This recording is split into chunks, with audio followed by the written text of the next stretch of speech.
কালকে এক ভিডিওতে দেখলাম এক অটো চালকরে গলা কেটে হত্যা করে অটোটা চুরি করে নিয়ে গেছে। আপনি একটু বুঝেন, এরকম অহরহ প্রতিদিনই প্রতি সপ্তাহে ঘটতেছে, এরকম হয়। একজন অটো চালক, একটা অটোর দাম কত? কোন জমির একটা অংশ টংশ মায়ের গহনা টহনা বিক্রি করে অনেক ডান বাম করে একটা অটো কিনে দিছে মা অথবা তার বাবা, যে তুমি এই অটোটা চালাও। একটা অটো চালাইলে প্রত্যেক দিনে কত টাকা রুজি হয়? 1000 টাকা ধরেন আর কি, আমি ধরলাম। 1000 টাকা দিয়ে তার অটোর আনুষঙ্গিক খরচ আছে, এটা দিয়ে যতটুকু বাঁচে সেটা দিয়ে ছেলেটা তার সংসার ম্যানেজ করে, তার মাকে ম্যানেজ করে, বাবাকে ম্যানেজ করে, ছোট ভাই থাকলে তাকে ম্যানেজ করে, বোন থাকলে তাকে ম্যানেজ করে। এখন এই ছেলেটা মারা গেল, অটোটাও চলে গেল, এই পরিবারের অটোও নাই, সন্তানটাও নাই। মনোযোগ দিয়ে, অটোও নাই, সন্তানটাও নাই। এখন যে লোকটা অটো চালায় সে অত্যন্ত নিহাত গরিব ব্যক্তি অথবা মধ্যবিত্ত। তার মা যখন অটো চলে গেল, ছেলেটাও চলে গেল, তখন তার বাবা এবং মায়ের উপার্জনক্ষম একটা সন্তান হারাইল। এখন তার আর উপার্জন তেমন নাই, হয়তো কোনো রকম দিন আনে দিন খায়। এখন আমাদের দেশের যে আইন ব্যবস্থা, তাতে মামলা গেলে পুলিশে টাকা চায়, আদালতে গেলে উকিলে টাকা চায়, তদন্ত গেলে এখানে টাকা লাগে, সেখানে এটা লাগে, সেটা লাগে, দৌড়াইতে হয়। এখন এই তাকে যে খুন করলো, তার মামলা চালাইতে চালাইতে 1 বছর 2 বছর পরে কি হয়? অটোমেটিকভাবে সেই অভাবী বাবাটা ফিরে চলে আসে যে আমি আর মামলা চালাইতে পারবো না। শেষ পর্যন্ত ওই অপরাধী কি হয়? 2 বছর পরে 3 বছর পরে আবার জেল থেকে বের হয়ে আসে। কথা ঠিক আছে না?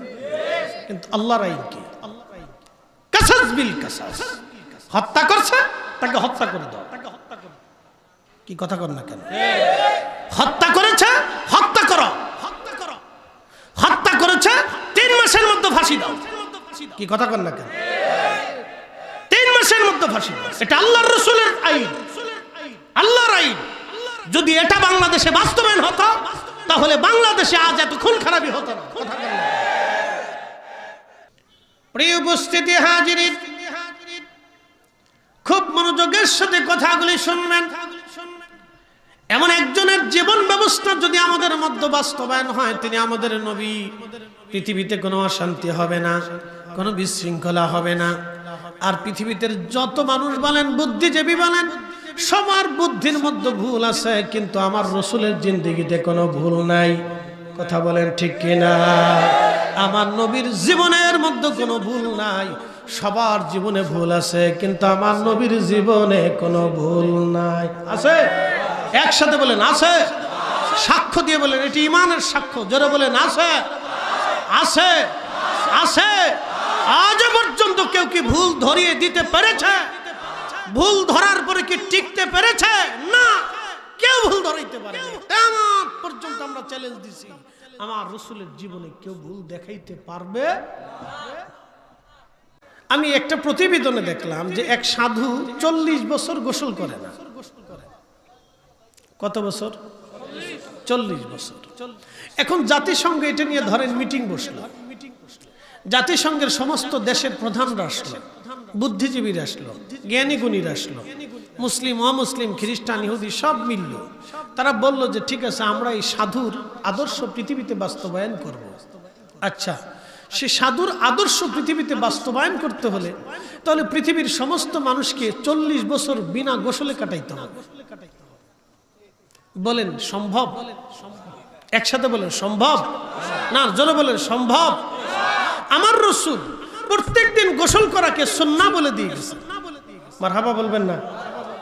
গোসলের আগে কি করতে হবে, পরে কি করতে হবে, কেমনে গোসল করতে হবে, আপনি কেমনে দাঁত মাজবেন, পরিচ্ছন্ন হবেন, বাথরুম করবেন, টয়লেট করবেন, কিভাবে টয়লেট থেকে পরিচ্ছন্ন হবেন, আল্লাহর নবী 1450 বছর আগে শিক্ষা দিয়ে গেল। তাহলে যে শিক্ষাটা নবী দিল, 800 কোটি মানুষ যদি সেই শিক্ষা মেনে নেয়, তাহলে 800 কোটি মানুষই উপকৃত হবে। কথা কন নাকি? ঠিক আছে না? কত কোটি মানুষ উপকৃত হবে? 800 কোটি মানুষ উপকৃত হবে।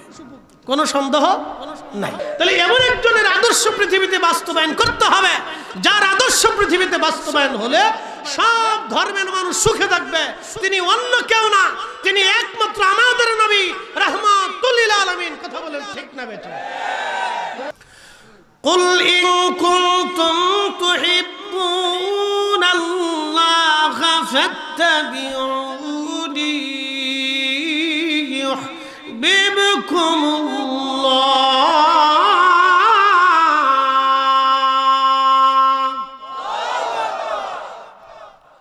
কুল হুজুর আপনি বলে দেন, নবী গো আপনি বলেন। কুল ইন কুনতুম তুহিব্বুনাল্লাহ,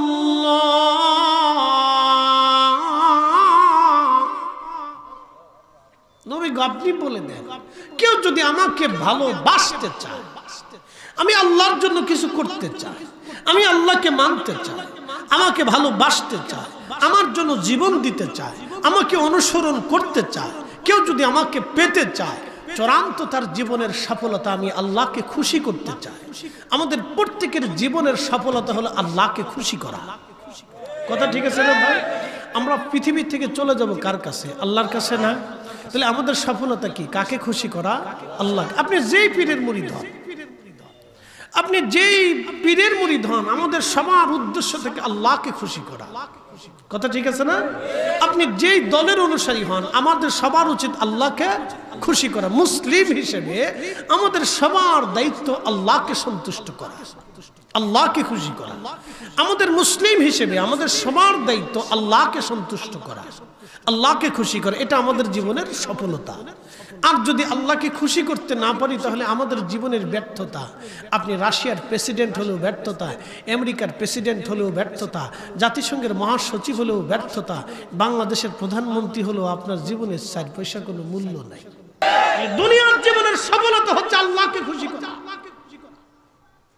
অনেক বড় মন্ত্রী এটা কোনো সফলতা না, অনেক বড় প্রধানমন্ত্রী এটা কোনো সফলতা না, অনেক বড় রাজনীতিবিদ এটা কোনো সফলতা না, অনেক বড় বক্তা এটা কোনো সফলতা না, অনেক জনপ্রিয়তা এটা কোনো সফলতা না, অনেক জানলে বলা এটা কোনো সফলতা না, কোনো ভার্সিটির চ্যান্সেলর ভাইস চ্যান্সেলর সফলতা না, অনেক বড় অধ্যাপক অধ্যক্ষ সফলতা না।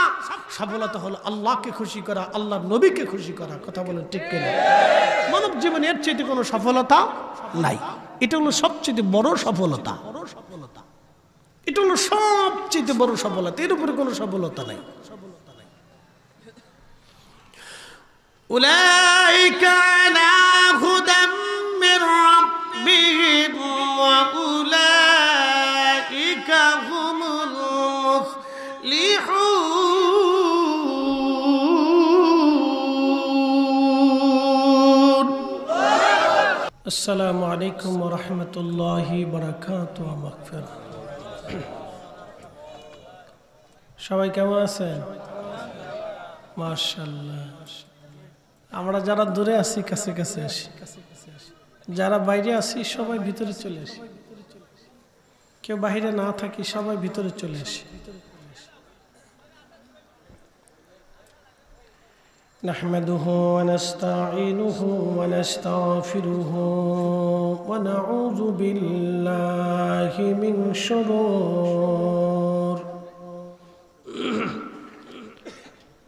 মিন শুরুরি আনফুসিনা ওয়া মিন সাইয়্যাতি আমালিনা মান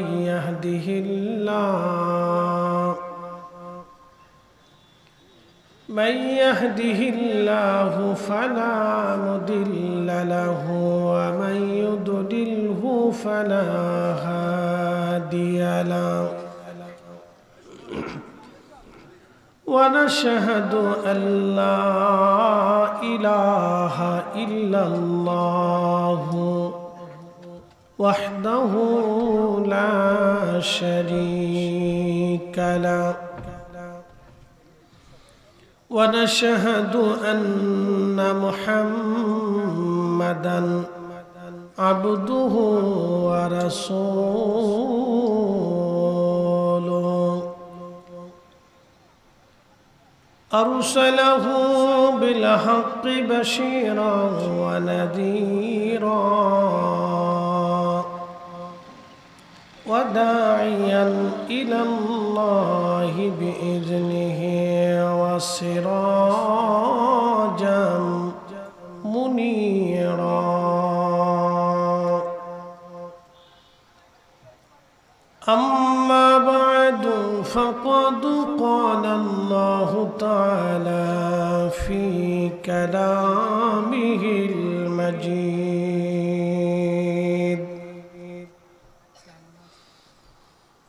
يا أيها الذين آمنوا أطيعوا الله وأطيعوا الرسول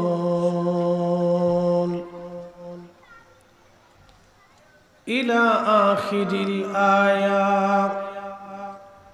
وفي آيات أخرى يا أيها الذين آمنوا كتب عليكم الصيام كما كتب على الذين من قبلكم إلى آخر الآية في شان حبيبه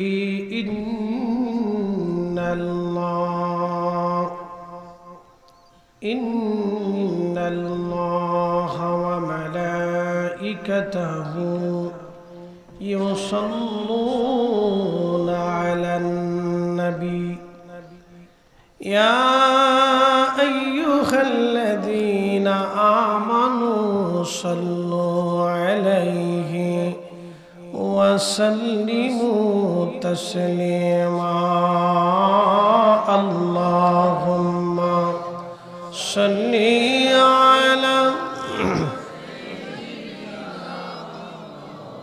مولانا محمد وعلى آل سيدنا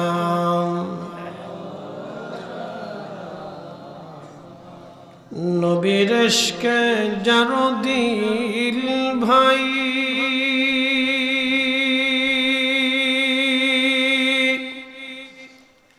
এ ভুবনে কাঁদে না রোজ হাসরে ভাই জানতারা নবীজির দেখা পাবে না আল্লাহুম্মা সাল্লি আলা মাশাআল্লাহ আল্লাহু আকবার ওয়া আলা আলি সাইয়্যিদিনা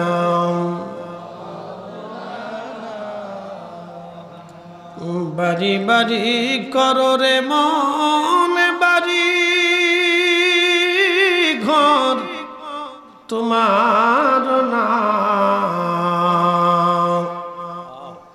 যেই বাড়িতে শুইবারে মন কবর তাহার ঠিকানা আল্লাহুম্মা সাল্লি আলা مولانا محمد وعلى آل سيدنا একটু জিকির লা ইলাহা ইল্লাল্লাহ লা ইলাহা ও লা ইলাহা حق لا إله حسبي ربي جل الله ما في قلبي غير نور محمد بولي نور محمد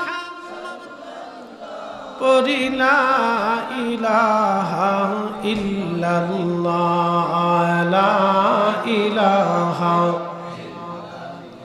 লা ইলাহা ইল্লাল্লাহ মুহাম্মাদুর রাসূলুল্লাহ সাল্লাল্লাহু আলাইহি ওয়াসাল্লাম।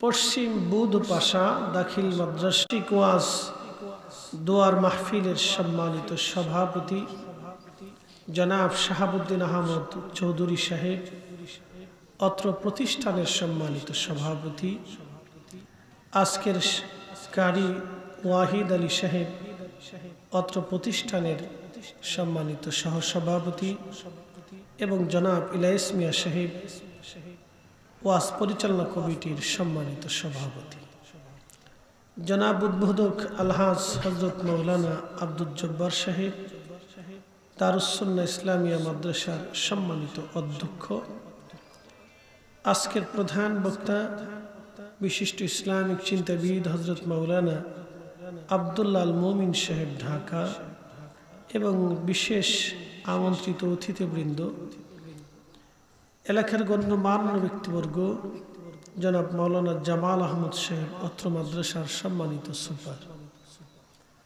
এলাকার গণ্যমান্য ব্যক্তিবর্গ, সম্মানিত মুরব্বী, কলিজার টুকরো যুবক ভাই, পর্দানিশীন আমার সম্মানিতা মা বোনেরা, মাইকের আমার যত দূর পর্যন্ত যাচ্ছে সকলকে মোবারকবাদ।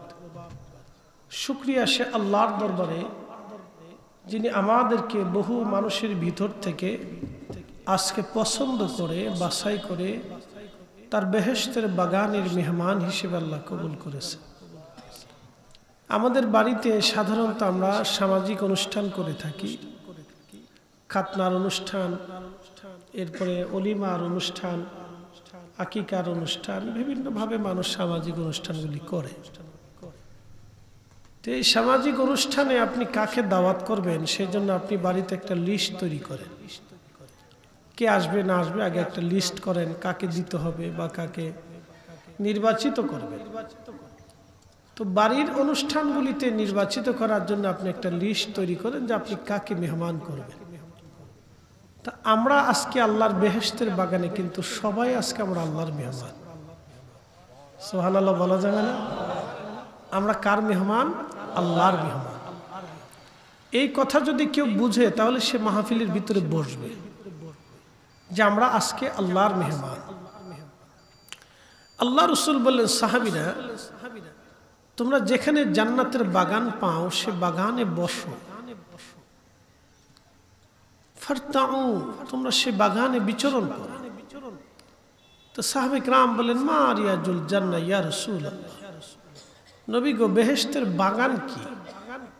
আমরা তো দুনিয়ায় বেহেশতের বাগান চিনি না, তা আপনি পরিচয় করাই দেন। তা আল্লাহ রাসূল বললেন, হিয়া হিলাকুজ জিকির, যেই মজলিসে আল্লাহর জিকির হয়। আপনি এই হাদিস দিয়ে সব দলিল দিতে পারবেন, মিলাদের দলিল, দোয়ার দলিল, জিকিরের দলিল, কোরআন খতমের দলিল সব দিতে পারবেন। হিয়া হিলাকুজ জিকির, সেটা জিকিরের মজলিস। যেই মজলিসে আল্লাহর জিকির হয় সেই মজলিসটা দুনিয়ার আর সাধারণ জায়গা থাকে না, এটা বেহেশতের বাগানে পরিণত হয়ে যায়। তাহলে এখন আমরা যারা দলবদ্ধভাবে দোয়া করি তো কার কাছে করি? একসাথে বলি, কার কাছে? আল্লাহর কাছে। একাও যদি দোয়া করি তো কার কাছে করি? আল্লাহর কাছে। তো জামাতের সাথে করলে এই জায়গাটা আর সাধারণ জায়গা থাকে না। আপনি একা করবেন কিন্তু বেহেশতের বাগান হবে না। যখন হিলাকুজ জিকির হবে, মজলিস কায়েম হবে, একাধিক লোক যেখানে বসে আল্লাহর জিকির করে, যেমন দোয়াতে আমরা বলি রব্বানা আতিনা ফিদ দুনিয়া হাসানা, রব্বানা লা তুজিগ কুলুবানা, রব্বির হামহুমা। আল্লাহর দেওয়া শিক্ষা দোয়াগুলি আমরা আল্লাহর কাছে বলি। আল্লাহ আপনি কিভাবে দোয়া করতে হবে আপনি শিখাইছেন। কে শিখাইছে? আল্লাহ শিখাইছে না? তোমরা সেইভাবে রব্বানা আফান্না ওয়াগফির লানা ওয়ারহামনা আনতা মাওলানা ফানসুরনা আলাল কওমিল কাফিরিন ফানসুরনা আলাল কওমিল মুনাফিকিন ফানসুরনা আলাল কওমিজ জালিমিন। তা আল্লাহ আমাদের দোয়া শিখিয়েছে। পিতামাতার সাথে জন্য কিভাবে দোয়া করতে হবে আল্লাহ তাও শিক্ষা দিয়ে দিয়েছে। আপনি রবের কাছে কেমনে চাবেন আল্লাহ তাও কোরআনে শিক্ষা দিয়ে দিয়েছে। তো দোয়া তো আল্লাহ নিজে আমাদেরকে শিখিয়েছেন যে কেমনে দোয়া করবা, আর দোয়ার পদ্ধতি কি হবে, কোন সিস্টেমে আপনি আল্লাহর কাছে চাবেন যেমন ভিখারি আপনার কাছে এসে বোনের সাথে হাত পেতে নরম স্বরে বলে, আল্লাহর বান্দা আমাকে দয়া করে কিছু দেন, আমি ক্ষুধার্ত। এখন ভিখারি যদি আপনার সামনে স্যালুট দিয়ে এসে দাঁড়ায়, বস ভিক্ষা দেন, কেমন হবে? স্যালুট দিয়ে যদি এই বেটা ভিক্ষা দে, এই বেটা ভিক্ষা দে, তাহলে কেমন হবে? ভিক্ষা দিবেন না ফিডে নিয়ে হইব, ফিডে ফিডে হইব। তো ভিখারি এসে নরম সুরে আপনার কাছে ভিক্ষা চায়। দুনিয়ার 2টা টাকার জন্য একজন মানুষ আপনার কাছে সারেন্ডার করে। এই জন্য ভিখারিকে তাড়াইতে হয় না, মনে রাখবেন এই মাসালা। দুনিয়ার 5টা টাকার জন্য একজন মানুষ আপনার কাছে সারেন্ডার করে, আপনি বুঝেন যে আল্লাহ তাকে কতটা ক্ষীণ করলে সে আপনার কাছে এসে সারেন্ডার করতেছে, বাবা আমি অভাবী মানুষ, আমাকে ভিক্ষা দেন। এই জন্য কোনো ভিখারিকে তাড়াবেন না। সূরা তাকাসুরের তাফসীরের ভিতরে আমি হাদিসে কারিমা পড়লাম, যেদিন থেকে পড়েছি সেদিন থেকে আমি কোনোদিন কোনো ভিখারি তাড়াই না। আল্লাহ রাসূল বললেন, সাহাবীরা তোমরা কি জানো কিয়ামতের ময়দানে কাদের মুখের গোশত থাকবে না? তো সাহাবায়ে কেরাম বলেন, আল্লাহ ওয়া রাসূলুহু আলাম, আল্লাহ জানে, আগেরটা ভালো আছে, আল্লাহ জানে এবং তার রাসূল ভালো জানে। তো আল্লাহর নবী বললেন, কোন জানজাকারী, কোন ভিখারি এসে তোমার কাছে কিছু চাইলো আর তুমি তাকে মাহরুম করে দিলে, তাড়িয়ে দিলে, কিয়ামতের ময়দানে এই ব্যক্তির মুখের গোশত থাকবে না। ইয়া রাব্বি, আপনি চিন্তা করতে পারছেন? তার মুখের মধ্যে কোনো গোশত থাকবে না, চেহারায় কোনো গোশত থাকবে না। তো এই আমলটা সারা জীবন করবে, কারণ ভিখারি আপনার কাছে যখন আল্লাহর রাস্তায় জানজা করে, আব্বা আমাকে আল্লাহর রাস্তায় কিছু ভিক্ষা দেন, আমি ক্ষুধার্ত, তখন আপনি তাকে তাড়াবেন না, কিছু না কিছু দিয়ে তাড়াবেন, কিছু না কিছু দিয়ে বিদায় করবেন। যাহা থাকে কিছু না কিছু দিয়ে বিদায় করবেন। আমি একজন আল্লাহর ওলির জীবনের ঘটনা আপনাকে শোনাই, যদিও আলোচনাটা আসছে, আমি আবার জায়গায় ফিরে আসবো, তো মনোযোগ দেন। বিশ্ববিখ্যাত একজন আল্লাহর ওলি ছিলেন, তার নাম আবু মুসলিম আল খাওলামি, তিনি কিবারুত তাবিঈন। পৃথিবীর এমন কোন মুহাদ্দিস নাই যে ওনার প্রশংসা না করেছেন। উনি সেই তাবিঈ যিনি এই উম্মতের ইব্রাহিম, ভণ্ড নবীর লোকেরা ওনাকে আগুনের মধ্যে ফেলে দিল। উনি বললেন, ভণ্ড নবীর লোকেরা, আগুন যদি আমাকে পোড়া তাহলে ভাববো আমার রাসূল মিথ্যা, আর আগুন যদি আমাকে না পোড়া তাহলে তোমরা জেনে রাখো তোমাদের নবী মিথ্যা। ওনার হাত পা বেঁধে আগুনের মধ্যে ফেলে দেওয়া হয়েছিল। আগুন জ্বলেছিল কিন্তু আবু মুসলিম পুড়ে নাই। একসাথে বলেন আল্লাহু আকবার। না হয় না, আরো জোরে বলেন। এটা ইসলামের এক প্রসিদ্ধ ঘটনা। আবু বকর জিন্দা, ওমর জিন্দা, তখন 1.5 লক্ষ সাহাবী জিন্দা, 1.5 লক্ষ সাহাবী তখন জিন্দা। নবীজির ইন্তেকালের মাত্র 1 বছর পরের ঘটনা। আপনি বুঝেন এবার, আল্লাহ রাসূলের ইন্তেকালের মাত্র 1 বছর পরের ঘটনা এটা। 1.5 লক্ষ সাহাবী জিন্দা। সে আবু মুসলিম আল খাওলামি স্ত্রী একদিন ডাকতে বলতেছে, স্বামী আমার, ঘরের মধ্যে কোনো খাবার দাবার নাই, আপনি বাজার সদাই করে নিয়ে আসেন, বাচ্চারা ক্ষুধার্ত। আবু মুসলিম আল খাওলামি জবাব দিলেন, বিবিরে, বাজার করার মতো কোনো অর্থ আমার কাছে এই মুহূর্তে নাই। স্ত্রী বলল, স্বামী, আমি সুতা কেটে কয়েকটা পয়সা রুজি করেছি, আপনি পয়সাগুলি নিয়ে বাজার করে নিয়ে আসেন। সুতা কেটে, আগের নারীরা সুতা বানাইতো, কাপড় চোপড় বানানোর জন্য সুতা গাঁথতো, বানাইতো, কাটতো, তাদের সিস্টেম আর কি। তো তখন বলতো সুতা কাটছি, বাংলা ভাষা এটা বলে আর কি, আর কোনো ভাষা টাষা বা ভিন্ন কোনো কথা থাকতে পারে আমি জানি না। স্ত্রী বলতেছে, স্বামী, আমি সুতা বানিয়ে সুতার কাজ করে মাত্র কয়েকটা পয়সা আমি রুজি করেছি, আপনি যান, আপনি পয়সাগুলি নিয়ে বাজার করে নিয়ে আসেন। আবু মুসলিম আল খাওলামি পয়সাগুলি নিলেন, বাজারের একটা ব্যাগ নিয়ে তিনি বাজারের দিকে রওনা করলেন। দেখেন, খুব মনোযোগ দিবেন, আল্লাহ রাব্বুল আলামিন তার রাসূল করিম সাল্লাল্লাহু আলাইহি সাল্লামের একজন আশিক হযরত আবু মুসলিম আল খাওলামি কত বড় আল্লাহর ওলি ছিলেন, যে আগুন জ্বলে আবু মুসলিম আল খাওলামি জ্বলে না। তখনও আশারে মুবাশশিরিন সাহাবীরা জিন্দা, তখনও বদরি সাহাবীরা জিন্দা, তখনও উহুদের সাহাবীরা জিন্দা, তখনও মুতার সাহাবীরা জিন্দা, তখনও মক্কা বিজয়ের সাহাবীরা জিন্দা। একবার জোরে বলা যাবে কি মারহাবা। সেই সময় ঘটনা বলতেছে, তখন এই সাহাবীরা জিন্দা।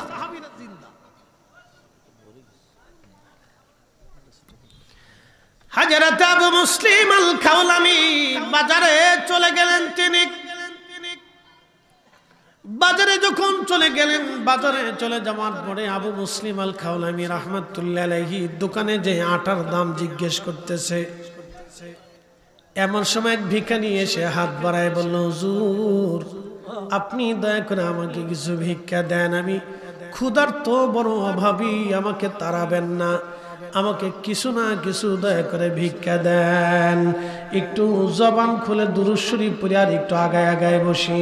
আল্লাহুম্মা সাল্লি আলা, একটু আরেক ভাইকে একটু জায়গার ব্যবস্থা করে দিই, আগায় বসি, আসেন। মুহাম্মদ ওয়া আলা আলি সাইয়্যিদিনা,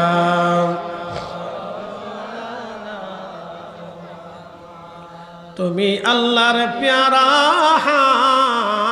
হাবিব, তোমার তুলনা নাই কেউ আর, তোমার মতো আকাশ ভ্রমণ করেনি কোন পয়গম্বর। আল্লাহুম্মা সাল্লি আলা, মাশাআল্লাহ, আল্লাহু আকবার। ওয়া আলা আলি সাইয়্যিদিনা,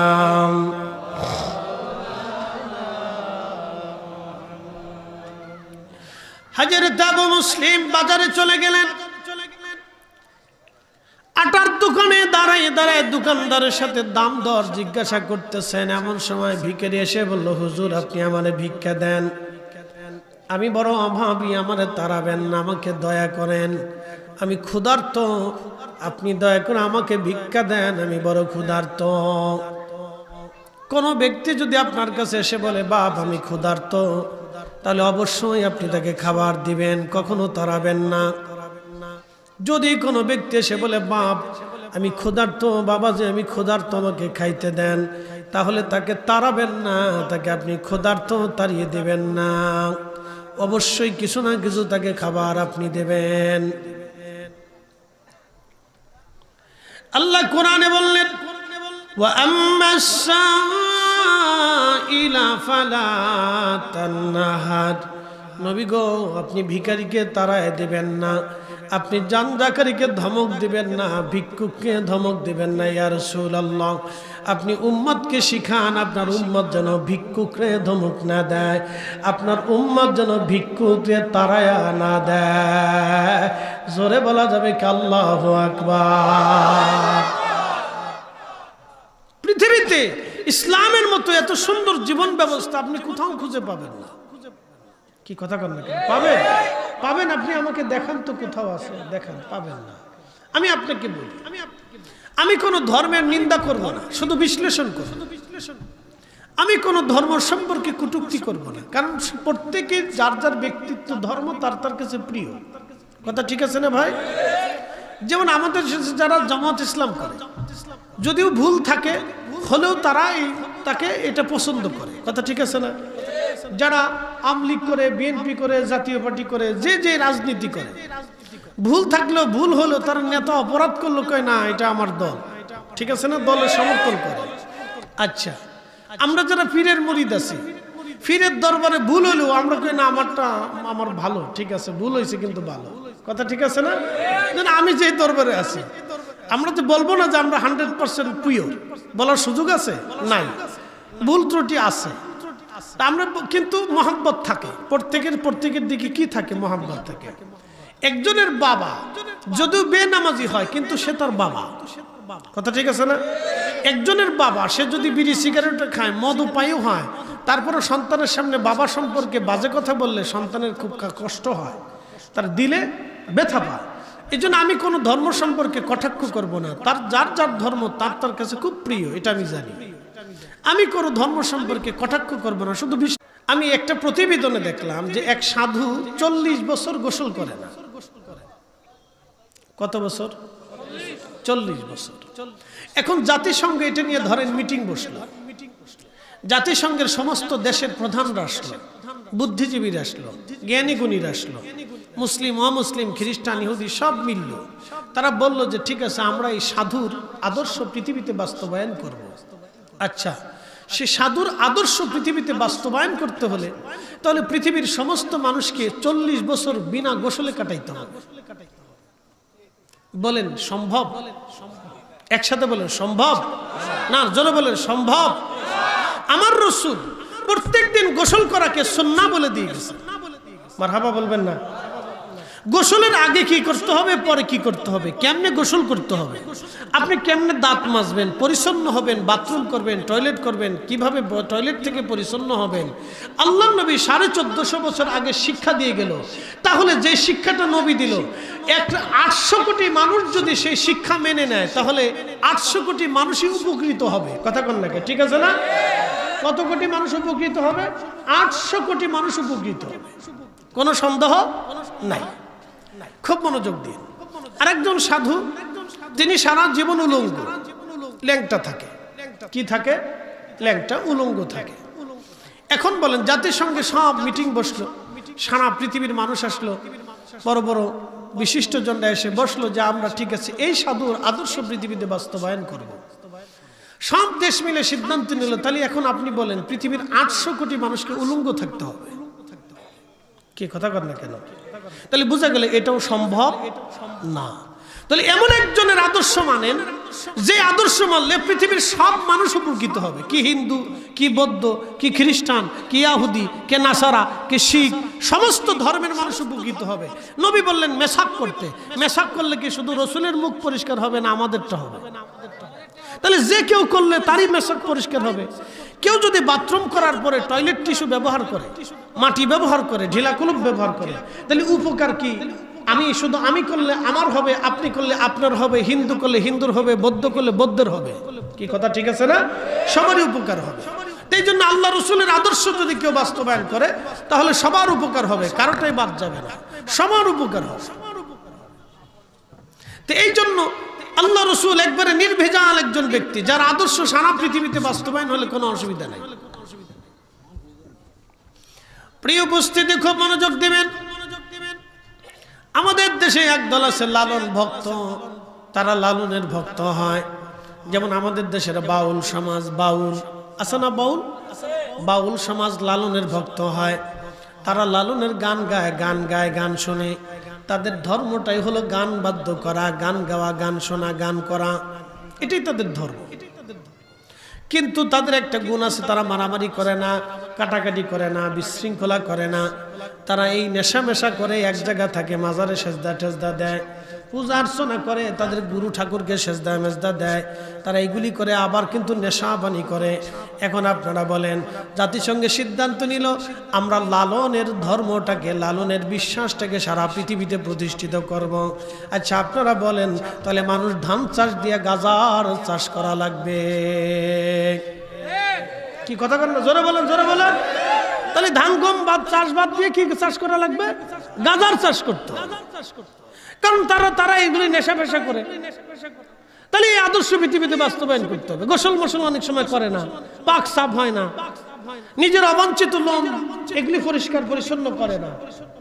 তাহলে বুঝতে হবে তার এই আদর্শ পৃথিবীতে বাস্তবায়ন করা সম্ভব না। এক সাইড ভালো, এক সাইড খারাপ, এক সাইড ভালো, এক সাইড খারাপ। একবারে সব সাইড যে খারাপ আমি তা বলবো না, কিছু ভালো দিক আছে। বলে কি দিক? তারা মারামারি, কাটাকাটি, জঞ্জাল ফাসাদ, ঝগড়া ফাসাদ তারা করে না। তারা তাদের ওই আখড়ার ভিতরে থাকে, নেশা করে, ওগুলি খাইতে ওইগুলি করে আর কি। বুঝতে পারছেন? এটাই তারা সমাজ করে না, বিয়ে শাদী করে না। আচ্ছা ধরেন তার আদর্শ যদি দুনিয়াতে বাস্তবায়ন করতে হয় তাহলে সারা দুনিয়ার মানুষ বিয়ে শাদী বাদ দিত। আর বিয়ে শাদী যদি বাদ হয় তাহলে বাচ্চা কাচ্চা কেমনে হবে? কথা কন না কেন? তাহলে এমন একজনের আদর্শ পৃথিবীতে বাস্তবায়ন করতে হবে, যার আদর্শ পৃথিবীতে বাস্তবায়ন হলে সব ধর্মের মানুষ সুখে থাকবে। তিনি অন্য কেউ না, তিনি একমাত্র আমাদের নবী রাহমাতুল লিল আলামিন। কথা বলেন ঠিক না বেঠিক?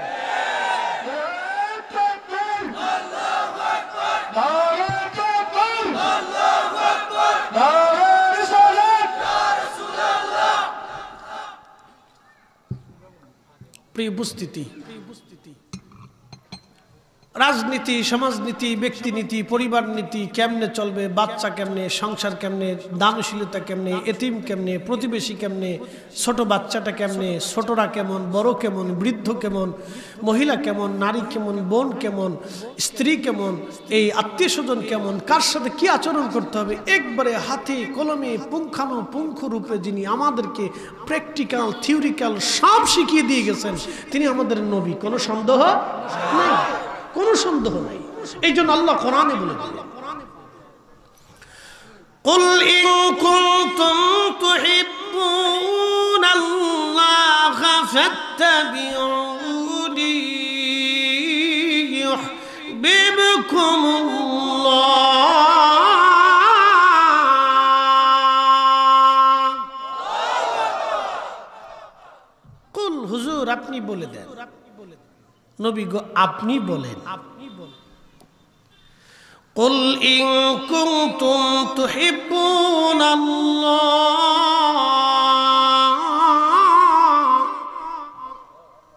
নবী গো আপনি বলে দেন, কেউ যদি আমাকে ভালোবাসতে চায়, আমি আল্লাহর জন্য কিছু করতে চাই, আমি আল্লাহকে মানতে চাই, আমাকে ভালোবাসতে চাই, আমার জন্য জীবন দিতে চায়, আমাকে অনুসরণ করতে চায়, কেউ যদি আমাকে পেতে চায়, চূড়ান্ত তার জীবনের সফলতা আমি আল্লাহকে খুশি করতে চাই। আমাদের প্রত্যেকের জীবনের সফলতা হলো আল্লাহকে খুশি করা। কথা ঠিক আছে না ভাই? আমরা পৃথিবী থেকে চলে যাব কার কাছে? আল্লাহর কাছে না? তাহলে আমাদের সফলতা কি? কাকে খুশি করা? আল্লাহ। আপনি যেই পীরের মুরিদ হন, আপনি যেই পীরের মুরিদ হন, আমাদের সবার উদ্দেশ্য থেকে আল্লাহকে খুশি করা। কথা ঠিক আছে না? আপনি যেই দলের অনুসারী হন, আমাদের সবার উচিত আল্লাহকে খুশি করা। মুসলিম হিসেবে আমাদের সবার দায়িত্ব আল্লাহকে সন্তুষ্ট করা, আল্লাহকে খুশি করা। আমাদের মুসলিম হিসেবে আমাদের সবার দায়িত্ব আল্লাহকে সন্তুষ্ট করা, আল্লাহকে খুশি করে। এটা আমাদের জীবনের সফলতা।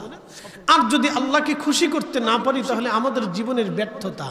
আপনি রাশিয়ার প্রেসিডেন্ট হলেও ব্যর্থতা, আমেরিকার প্রেসিডেন্ট হলেও ব্যর্থতা, জাতিসংঘের মহাসচিব হলেও ব্যর্থতা, বাংলাদেশের প্রধানমন্ত্রী হলেও আপনার জীবনের 4 পয়সা কোনো মূল্য নাই।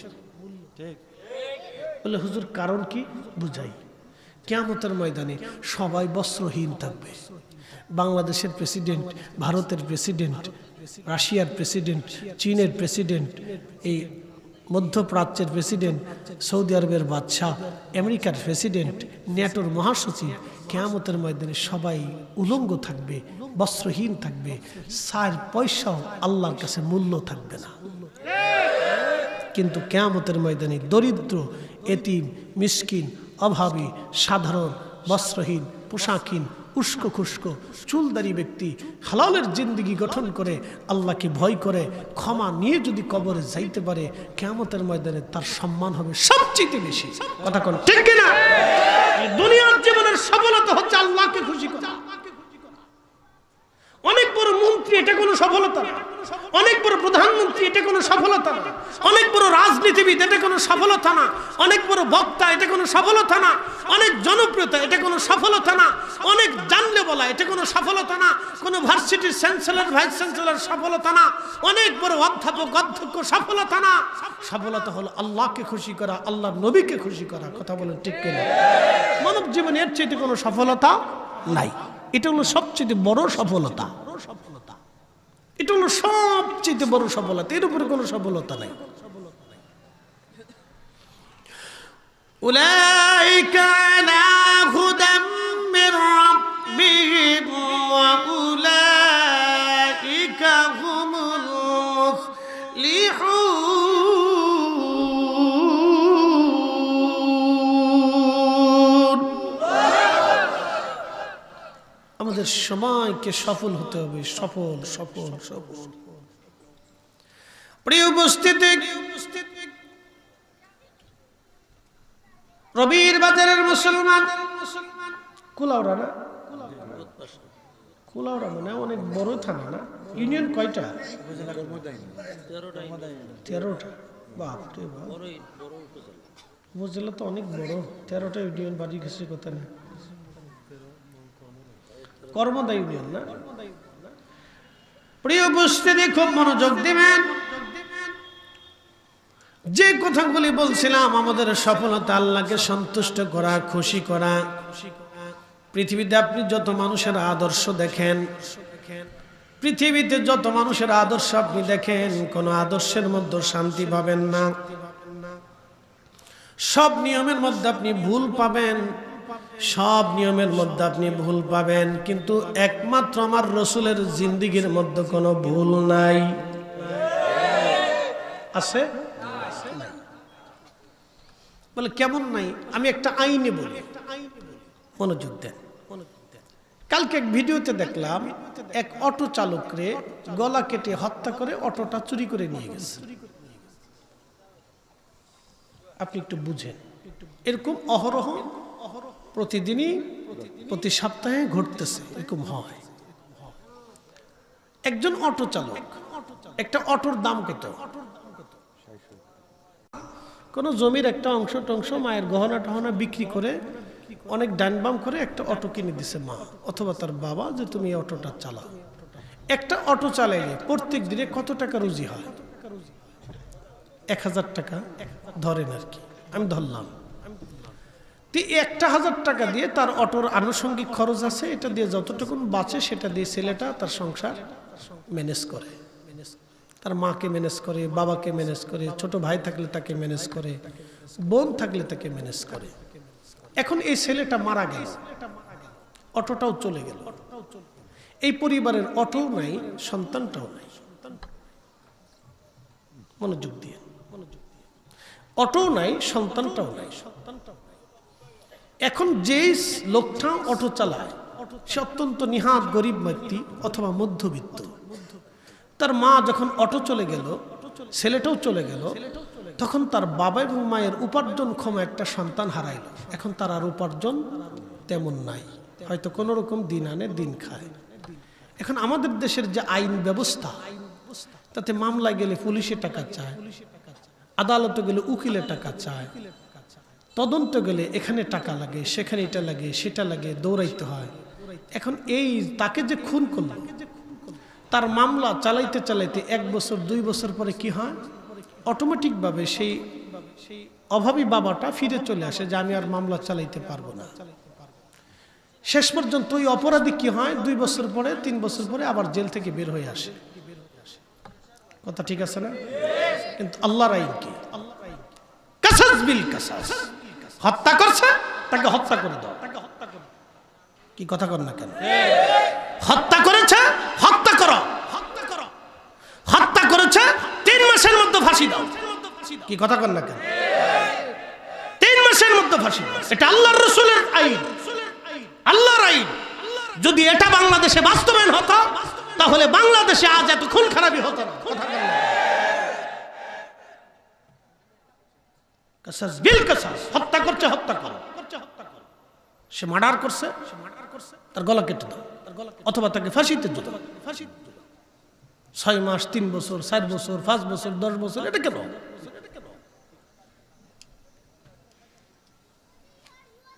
এই জন্য আমাদের দেশে বহু বিচার মানুষ পায় না, মার্ডার হয়, বিচার হয় না। ধর্ষণ হচ্ছে, নারী ধর্ষিতা হচ্ছে, বিচার নেই।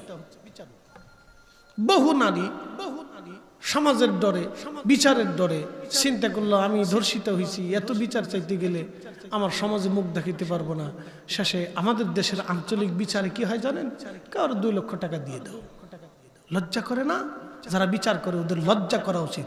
যারা এই সমস্ত বিচার করে ওদেরকে বাইরে গিয়া পিঠের চামড়া উঠাই দেওয়া উচিত।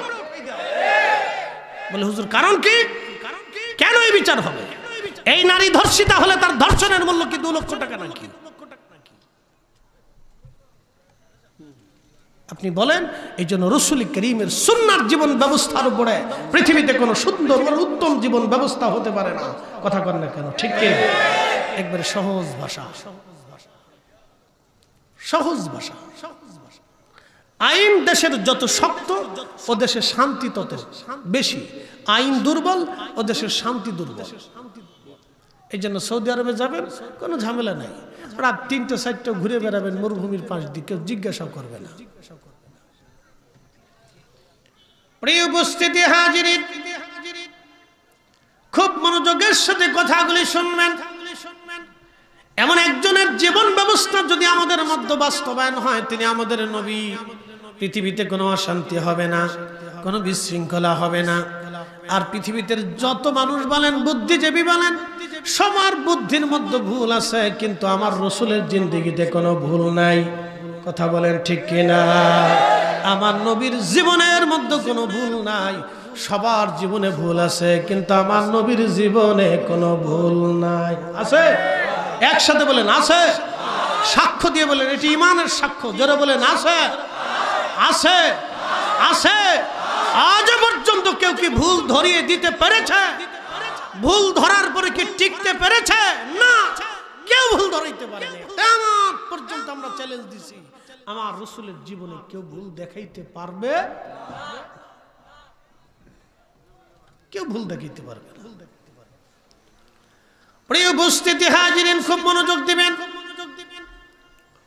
যে আলোচনার মধ্যে আমি রেখেছিলাম, সে আলোচনার মধ্যে ফিরে চলে যায় আবু মুসলিম আল খাওলামি রহিমাহুল্লাহ। আবু মুসলিম আল খাওলামি রহিমাহুল্লাহ, আবু মুসলিম আল খাওলামি, তিনি বাজার করতে গেলেন। ভিক্ষুক এসে বলেন, হুজুর আমাকে ভিক্ষা দেন, আমাকে তাড়াবেন না, আমাকে দয়া করেন, আমি ক্ষুধার্ত। আবু মুসলিম আল খাওলামি চিন্তা করলেন, ভিক্ষুকরে যদি আমি টাকা দিয়ে দেই, আমার বউয়ের কষ্টের রুজি, তাহলে বাড়ি আর আজকে উপায় নাই। কারণ যাদের বউ চাকরি করে তারা জানে বউয়ের জ্বালা কারে কয়। আর ফুটবল খেলাইলে তো অবস্থা আরো খারাপ। এই কথা কর না কেন, জোরে বলেন। আর যদি বেটি ফুটবল খেলোয়াড় হয়, তাই তো স্বামীর আর কপালের জিন্দিগিতে সুখ নাই। আচ্ছা বলেন, নারী সমাজ ফুটবল খেলাইতে হবে কেন? আপনি আমাকে বলেন। আমাদের দেশে নারীরা ফুটবল খেলার জন্য খুব ব্যস্ত। নারীর ফুটবল খেলতে হবে কেন? নারী কি ফুটবল খেলার জন্য? আমার দেশে কি পুরুষ কি হিজড়া হয়ে গেছে যে তাকে দিয়ে ফুটবল খেলাইতে হবে? হ্যাঁ, কি আশ্চর্য! চিন্তা করেন তো, নারীকে হাফ প্যান্ট পরাইয়া রাস্তায় মাঠের মধ্যে নামাই দিবে, চারিপাশে হাজার হাজার যুবকরা শীষ মারবে। এখন আমি প্রশ্ন করি, যারা নারীরে ফুটবল খেলাইতে চায় ওদেরকে বলবো, তাহলে এক কাজ করো, অন্য নারী ফুটবল খেলার দরকার নাই, তোমার মেয়েটা নিয়ে আসো, তোমার স্ত্রী নিয়ে আসো, তোর মাকে নিয়ে আসো, আইনে ফুটবল খেলার বানাইয়া রাস্তায় নামাও, তুমি ওই মাঠে উপস্থিত থাকবা। আর হাজার হাজার যুবকরা যখন শীষ মারবে, তালি দিবে, তখন তুমি এটা দেখবা আর উপলব্ধি করবা যে আমার কন্যাটাকে হাফ প্যান্ট পরাইয়া এই ফুটবল মাঠে নামাই দিয়ে লক্ষ যুবকের আত্মার খোরাক বানাই দিয়েছি, চোখের খোরাক বানাইছি, তাদের অন্তরের লিপসার খোরাক বানিয়ে দিয়েছি। কথা বলেন ঠিক কিনা? নারী কেন ফুটবল খেলবে? নারী ডাক্তার হবে, নারী মাস্টার হবে, নারী অধ্যাপক হবে, নারী অধ্যক্ষ হবে, নারী ইঞ্জিনিয়ার হবে, নারী প্রকৌশলী হবে, নারী কম্পিউটার ইঞ্জিনিয়ার হবে, নারী বিজ্ঞানী হবে। নারী কেন ফুটবল খেলতে যাবে? কথা ঠিক আছে না? নারী শাইখুল হাদিস হবে, নারী মুফতি হবে, নারী মুফাসসির হবে, নারী হাফেজা হবে, নারী গৃহহীন হবে, নারী অনেক বড় বিজনেসম্যান হবে। নারী কেন ফুটবল খেলতে যাবে? নারী ফুটবল খেলতে যাবে? এগুলি হচ্ছে পশ্চিমাদের চোখের লালসা আর অন্তরের লিপসা। নারীদেরকে বের করে তাদের ভোগের পণ্য বানাইয়া তাদের সমাজে তাদের নিজেদের ইচ্ছা স্বাধীন করে নারীদেরকে ব্যবহার করা। কি কথা কর না? এখন আমরা হুজুররা তো সব কথা বলতে পারি না, সব কথা বলা যায় না, সমাজে সব কথা বলা সম্ভব না। বললে অনেক কিছুই গোপন সিক্রেটগুলি ওপেন হয়ে যাবে, এগুলি বলাটা সম্ভব না। প্রিয় উপস্থিতি হাজিরিন,